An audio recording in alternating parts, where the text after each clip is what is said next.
Hello, welcome back to Cogent Technology TV. In this episode we have a roundup of 2013 with Nigel Slator, our Managing Director. It's not until you look back you can see how we've progressed in the space of a year. And of course we have our regular feature, design tips from Mike Charlesworth. So let's go over to Mike and see what gems he has to offer us.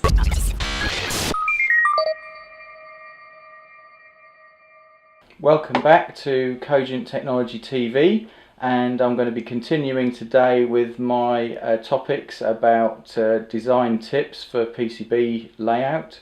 This time we're looking at the layout of the components onto the PCB itself, but I thought first it might be worth discussing the merits of certain technologies of layout of PCB in terms of the cost that will attribute to your finished product. So, in terms of technology, we're talking about surface mount components, through-hole components, and a mixture of the two. So to put them in some form of ranking, and this is a little bit generic and certain assumptions have been made, but as a rule of thumb, the cheapest first, following to the more expensive, we start with surface mount only on one side of the PCB. Then the next would be surface mount only but on both sides of the PCB. The third would then be through-hole components exclusively but only fitted to one side of the PCB. Fourth would be surface mount on one side of the PCB and through-hole on that same side.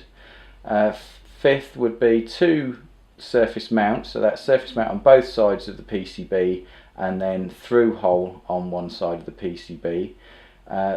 Sixth would be surface mount on one side of the PCB and through hole on two sides of the PCB. And finally, obviously the most expensive would be surface mount on both sides of the PCB and through hole as well on both sides of the PCB. Okay, now we've discussed the technologies that you might want to employ on your PCB, whereas the surface mount process is fairly straightforward and there's limited scope for changes to the process. The through-hole assembly process, we actually have three distinct process routes available to us within Cogent Technology, and these are, again in rough ascending cost order: wave soldering of all the through-hole components, selective wave soldering of the through-hole components, and then finally hand soldering of the through-hole components. Now all three processes have their own merits. Wave soldering is a more automated process and will give us consistent joints, and due to its sort of faster throughput gives a cost benefit.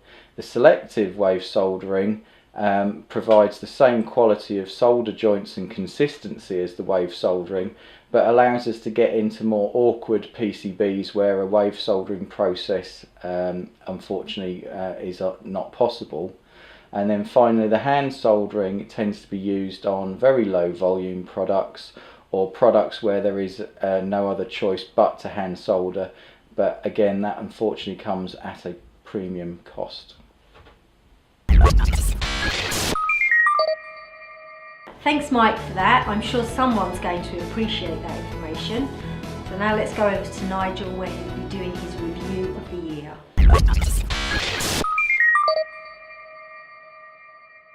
Thanks for that, Lucy, and thank you for taking the time to watch Cogent TV. As we come to the end of another year, I always find it useful when you think how fast has that year gone to take a look back at how much you've achieved in that year. And for Cogent, it's been a year of growth. We've recruited staff. We're up 20% on headcount compared to this time last year, and that's a mixture of both production staff to support the growing orders that we've had, but we've supported that with extra engineering and purchasing staff as well. But really, I think the best way to see what's been going on at Cogent and the things that we've achieved is to take a look around. So I'm going to don my ESD jacket and we'll have a look around the plant and see what we can see. If you watched our first episode, you'll remember that we introduced this new factory space that we just built, 2,300 square feet. Well, now you can see it's fully utilised. Okay, we made another investment as well, but I'm struggling to show you what it is. I'm back with Mike, he can explain.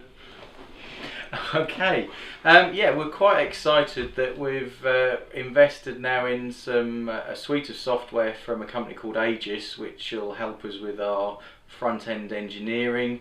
It's basically a tool that we can use to import customers' bills of materials and CAD data and allow us to streamline our documentation process. At the moment we're still in the process of implementing it and trying to get the tool to work correctly for us, but hopefully in the coming months we'll be able to feed back to you how that's performing for us. We look forward to that, Mike. Thank you. Okay. So this is one of our significant investments of the year. It's a selective wave solder machine. It's allowing us to do a lot of complex through-hole assemblies that were previously very time-consuming. But I'll save talking about it now. Look out for future episodes. Michael Charlesworth is going to do a special piece on that sometime early in 2014. So this is where all the commerce happens, but we don't rest on our laurels. We're investing in our marketing as well.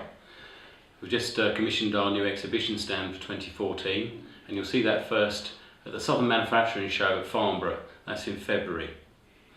Earlier this year, we went out to Medica. So we're here catching up with some of our customers, some of our design partners, and in fact having a look round to see whether Cogent Technology might have a presence here in 2014.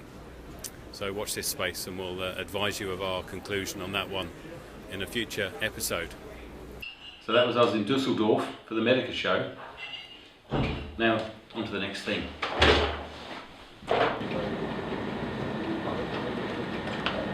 So, as I mentioned, we've increased the staff headcount. In order to accommodate some of those, we've had to extend this office space by about 60%. So, as I think you'll agree, we've been pretty busy in 2013. We're really looking forward to 2014, and we'll see you again shortly. Back to Lucy. Gosh, Nigel, we have been busy. So that's all from Cogent TV for now. Just a reminder though, on 12th and 13th of February, the Cogent team will be at the Southern Manufacturing Show in Farnborough. We'll be in stand F73, so come along and meet the team. We've also got a competition you can enter where you can win a mini iPad. So if you've been watching Mike's design tips, not just from this episode, from the previous ones too, then that should hold you in good stead for making the draw. Just before I go, I want to wish you all a very happy and prosperous new year. See you soon.